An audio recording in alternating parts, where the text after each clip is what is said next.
The phone was still ringing when my brother Daniel whispered, "Emily, whatever you do, don't answer that." I looked at the screen, Riverbend Medical Center. Everyone at the dinner table was staring at me. My mother was sitting beside Daniel, pale and confused. My Aunt Linda had stopped eating. Daniel's wife, Rachel, had gone completely silent. The phone rang again. I answered. "Hello," a woman said. "Is this Emily Carter?" "Yes, this is Melissa from Riverbend Medical Center. I'm calling about your mother's overdue medical account." I looked directly at my brother. He wouldn't meet my eyes. Then the woman said something that made my entire body go cold. "Mr. Daniel Carter told us he would be responsible for the payments, but we haven't received them." Daniel suddenly stood. "Emily, hang up." I didn't.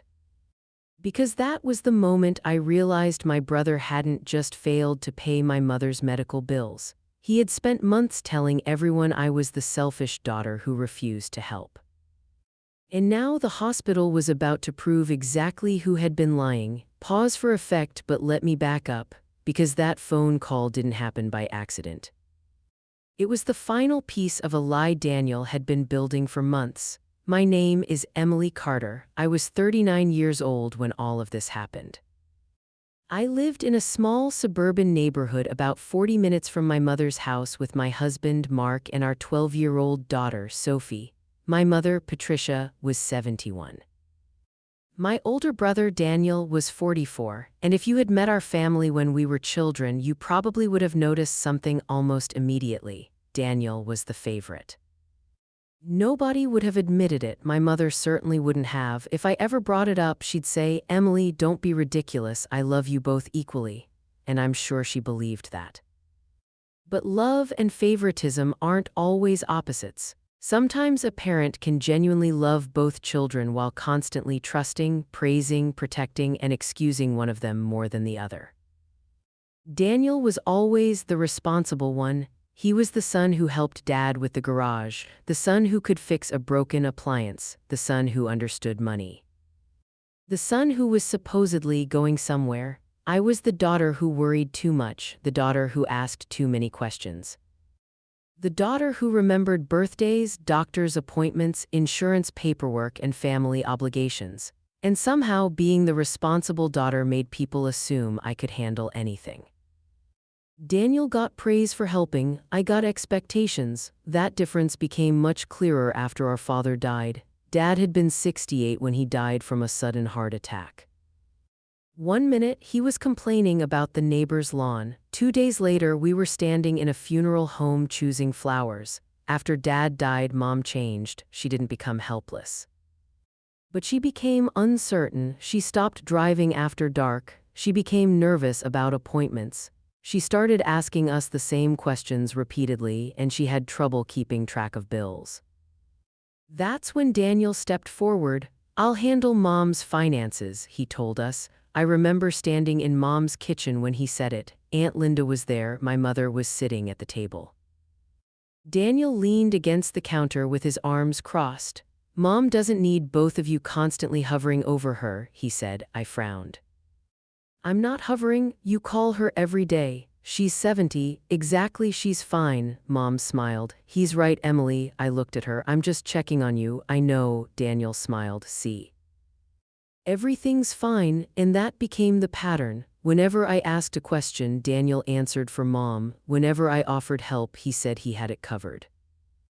Whenever I worried, he told everyone I was overreacting. "Emily worries about everything," he'd say, and everyone laughed. At first I laughed too, then Mom started having health problems. Nothing dramatic at first, high blood pressure, a minor infection, an occasional dizzy spell, but one morning I called her and she didn't answer. I called again, nothing. I drove to her house. When I walked inside, I found her sitting on the bathroom floor. "Mom," she looked up at me. "I'm okay. You're on the floor." I got dizzy. I immediately called an ambulance.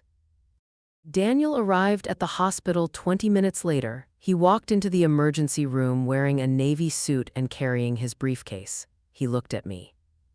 "What happened?" "She got dizzy and collapsed." "Is she okay?" "The doctor is checking her." He nodded, then he immediately started making phone calls. I'm calling the insurance company. I looked at him. Okay, I'll handle the paperwork. Okay, and I'll talk to billing. Daniel, he looked at me. I've got it. That sentence. I would hear it hundreds of times after that. I've got it. Mom spent the night in the hospital. She had an infection, dehydration, and dangerously low blood pressure. Thankfully, she stabilized. But when the doctor explained the expected costs, I became nervous. Will insurance cover most of this? The nurse explained that much would be covered, but Mom would still have significant out-of-pocket expenses. Daniel immediately said, I'll handle it. I looked at him. You're sure? He nodded. Emily, you have a mortgage. Sophie has school expenses. I'll take care of Mom. Mom reached for his hand. Thank you, Daniel, he smiled. Of course. I remember feeling relieved. I thought finally I don't have to worry about everything. I didn't know then that those words were going to become the foundation of the biggest lie our family had ever experienced. The first sign that something was wrong came 3 weeks later. I was visiting Mom on a Saturday. She was sitting at the kitchen table sorting her mail. I noticed an envelope from Riverbend Medical Center. Mom, what's that? She looked at it. I don't know. I opened it. It was a bill. The amount was more than $8,000. My stomach tightened. Mom, did Daniel talk to you about this? She shook her head. He said he'd handle everything. I immediately called Daniel. He answered after 3 rings. What? Mom got a hospital bill. I know. It says she owes over $8,000. I said I'm handling it. Did you pay it? There was a pause. Then he said yes. I felt relieved. Okay, why are you questioning me? I'm not. You sounded like you were. I just wanted to make sure. I told you I've got it. Then he hung up. I looked at Mom. He says it's handled. She smiled. See, I smiled back, but something felt wrong, not enough to accuse him, just enough to make me uncomfortable. A few weeks later, Aunt Linda called me. Emily, I need to ask you something. Okay, why aren't you helping with your mother's bills? I froze. What? Daniel says he's been covering everything. He told me he was. He says you've refused to contribute. I never refused, Linda sighed. That's not what he said. I felt my face getting hot. Linda, I offered. Well, maybe you two need to communicate better. I stared at the wall. Maybe. After we hung up, I called Daniel. What did you tell Aunt Linda? I don't know. She says you told her I'm refusing to help Mom. I said you weren't contributing. Because you told me you were paying. You're twisting what I said. No. Daniel, I could hear my own voice shaking. You told me you would handle the bills. I said I would try. You said you were paying them. Maybe you misunderstood. That phrase, maybe you misunderstood, I hated it. Because Daniel was good at saying things with such certainty that I sometimes started doubting my own memory. That night, Mark noticed I was upset. We were sitting at the kitchen table after Sophie had gone to bed. What happened? I told him. He listened. Then he said, do you have the texts? What texts? Between you and Daniel. I pulled out my phone. There they were, messages from Daniel. I've got Mom's bills. Don't worry about it. I'm handling everything. Mark looked at the screen. You didn't misunderstand. I know. Then why are you questioning yourself? I sighed. Because that's what Daniel does. Mark looked at me. What do you mean? He says something, then later denies saying it. Mark leaned back. That's not normal. I looked down. I know. He reached across the table. You're not responsible for keeping everyone happy. I know. No, Emily. He squeezed my hand. You don't know that yet. A month later, another bill arrived. This time it was almost $2,100. I called Daniel. What's this? I don't know. It's from Riverbend. I'll check. Daniel, the account says past due. I said I'll check. Can you send me proof that the other bill was paid? Silence. Then why? Because I want Mom's records organized. You don't trust me? That's not what I said. It is what you're implying. I just want copies. Fine, thank you. He never sent them. I asked again, nothing. Then Mom had another medical appointment. I drove her. Daniel didn't come. After the appointment, Mom asked me something that broke my heart. Do you think I'm a burden? I looked at her. What? Your brother says you're stressed because of me. I stared at her. Mom, you are not a burden. He says you have Sophie and Mark in your own life. I do. Then maybe I should stop asking you for help. I pulled the car over. Mom, she looked at me. Never say that again. I just don't want to cause problems between you and Daniel. I took her hand. You are not causing problems. She looked out the window. Then why does everyone sound angry? I didn't know what to say. Because the truth was, I was beginning to suspect Daniel was telling different versions of the story to different people. But I didn't have proof, and without proof, I knew exactly what would happen. Everyone would believe him because he was Daniel, the responsible son. The next few months became a series of little incidents. At Thanksgiving, Daniel gave a toast. To Mom, he said. Everyone raised their glasses, then he added, and to family. Aunt Linda smiled. You've really stepped up, Daniel, he nodded. I've tried. I looked at him. He didn't look at me. Rachel put her hand on his arm. He's been under so much pressure. I said nothing. Later that evening, Daniel found me in the kitchen. You don't need to look so bitter. I don't. You do. I'm tired. You're always tired. I turned around. What is that supposed to mean? You act like you're the only one doing anything. I never said that. You don't have to. He walked closer. Everyone knows I'm handling Mom. I stared at him. Then why do you keep telling people I'm not helping? He shook his head. You're imagining things. No, you need to stop. Stop what? Making me look bad. I laughed. You're doing that yourself. His face changed. Careful. I felt my stomach drop. Then he walked away. That was the first time I felt afraid of my brother, not physically, emotionally. Because I realized he wasn't simply defensive. He was protecting something, and whatever he was protecting, he was willing to make me the villain to protect it. The biggest confrontation happened at a family dinner. It was a Friday night. Mom had invited everyone because she wanted to celebrate feeling stronger. She'd been recovering well. She had bought a new blue dress. She even put on lipstick. I'm getting my life back, she told me. I smiled. You look beautiful. She hugged me. Thank you. The dinner was peaceful at first. Roast chicken, mashed potatoes, green beans, chocolate cake. The kind of ordinary family dinner that makes you forget how complicated families can be. Then Daniel raised his glass. I want to say something. Everyone looked at him. To Mom. We raised our glasses. Then he continued. I know the last year has been difficult. Mom smiled. I'm okay. Daniel nodded. I've been doing everything I can. I felt something tighten in my chest. He continued. Bills, appointments, insurance. Then he looked at me. Unfortunately, not everyone has helped. My fork stopped halfway to my mouth. Mom looked confused. Daniel, he sighed. Mom, I'm not trying to start anything. You are, I said. He looked at me. Excuse me, you're starting something. Aunt Linda looked uncomfortable. Daniel leaned back. I just think the truth should be known. What truth? That I've been paying your medical expenses.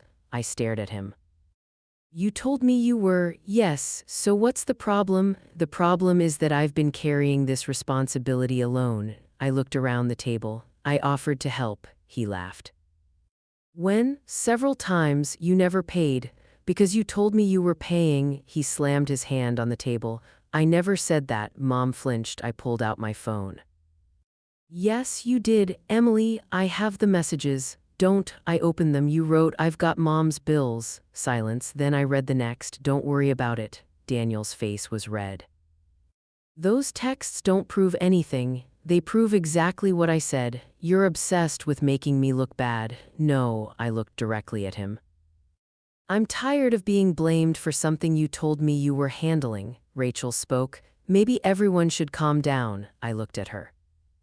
Rachel, I have been calm for months. Daniel pushed his chair back. You know what? Fine. He stood. I admit I couldn't pay everything. Mom's face changed. What? Daniel looked at her.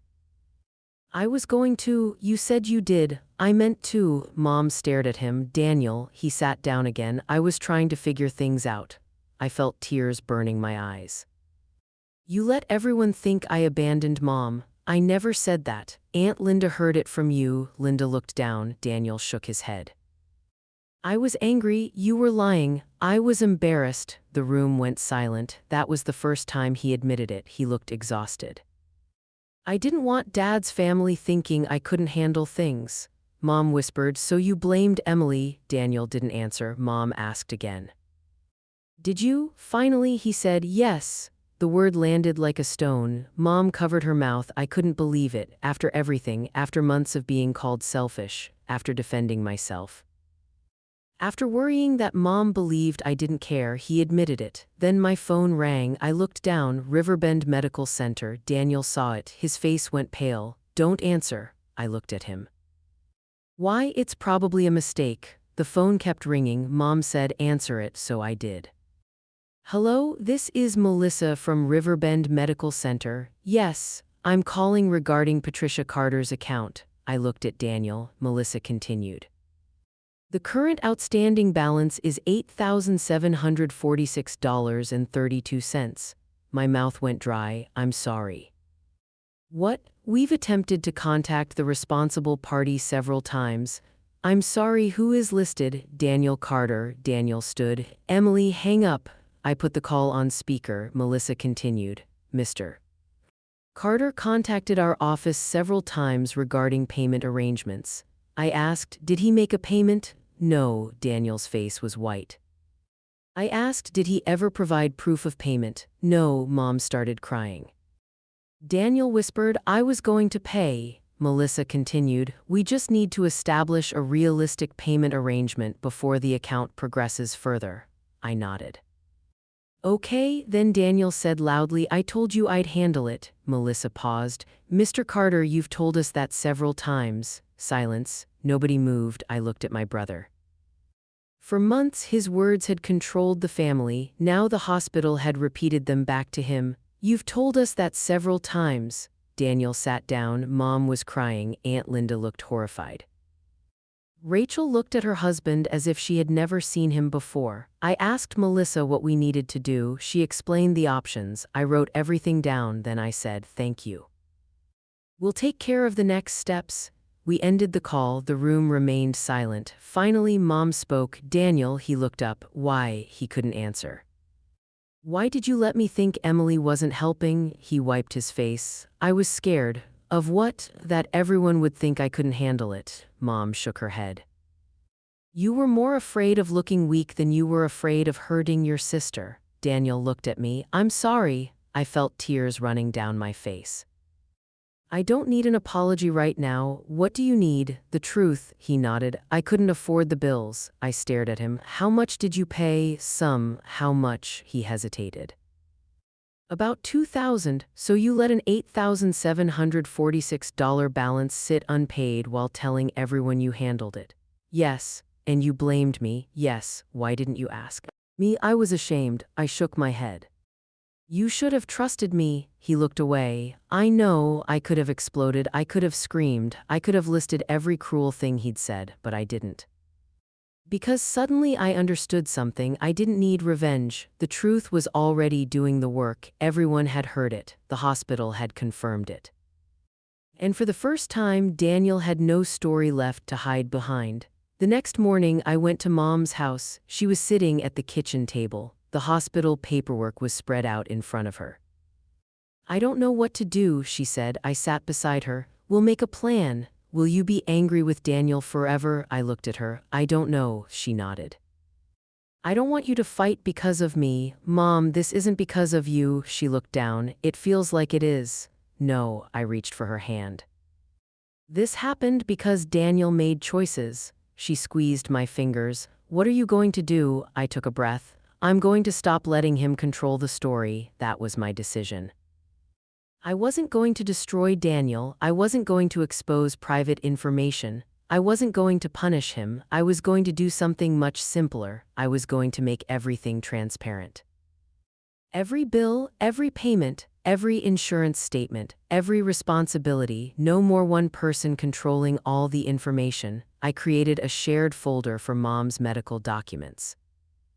I helped her set up automatic notifications. I made sure she knew which bills were coming in, and I asked Daniel to sit down with me. He came to my house 2 days later. He looked tired. I put the folder on the table. We need rules, he nodded. Okay, first, nobody tells Mom a bill is paid unless there's a receipt. Agreed. Second, no one speaks for me. He looked at me. Okay. Third, if you can't afford something, say it. He looked down. Okay. And fourth, you never tell the family I'm refusing to help when you haven't asked me. He nodded. I won't. I looked at him. Do you understand why I'm angry? Yes. Why? Because I made you look selfish. That's part of it. He frowned. What else? You made me doubt myself. He went quiet.